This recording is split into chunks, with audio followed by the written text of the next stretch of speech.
નમસ્કાર મિત્રો, આજે ગુજરાતમાં સિંહ અને માનવ સંઘર્ષની એક અત્યંત કરુણ અને હૃદયદ્રાવક ઘટના સામે આવી છે, જેણે સમગ્ર ગીર પંથકમાં ભય અને શોકની લાગણી ફેલાવી દીધી છે.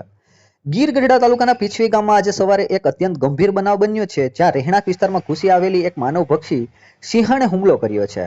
મળતી માહિતી મુજબ ઘર પાસે રમી રહેલી માત્ર 2 વર્ષની માસૂમ બાળકીને સિંહણ માતાની નજર સામે જ ઉઠાવી ગઈ હતી.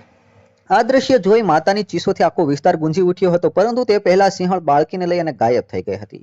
પરિવારે અને સ્થાનિકોને તાત્કાલિક શોધખોળ શરૂ કરી હતી, પરંતુ લગભગ 1 કિલોમીટર દૂર બાળકીનો મૃતદેહ મળી આવ્યો છે, જેનાથી આખા ગામમાં માતમ છવાઈ ગયો છે. આ ઘટનાની જાણ થતાં જ વન વિભાગની ટીમે ત્વરિત કામગીરી હાથ ધરી હતી. માનવભક્ષી બની ગયેલી સિંહણને પકડવા માટે યુદ્ધના ધોરણે ઓપરેશન શરૂ કરાયું હતું અને વન વિભાગની ટીમને ગણતરીની કલાકમાં જ સફળતા મળી છે. હુમલો કરનાર સિંહણને પકડીને આખરે પાંજરે પૂરી દેવામાં આવી છે. હાલમાં બાળકીના મૃતદેહને પોસ્ટમોર્ટમ માટે ખસેડાયો છે અને વન વિભાગ દ્વારા આ સિંહણના માનવભક્ષી બનવા પાછળનું કારણ જાણવા માટે ઊંડી તપાસ હાથ ધરી છે. આ દુઃખદ ઘટનાએ ફરી એકવાર ગીર વિસ્તારમાં સિંહ અને માણસના સહઅસ્તિત્વ મુદ્દે ગંભીર સવાલો ઊભા કર્યા છે.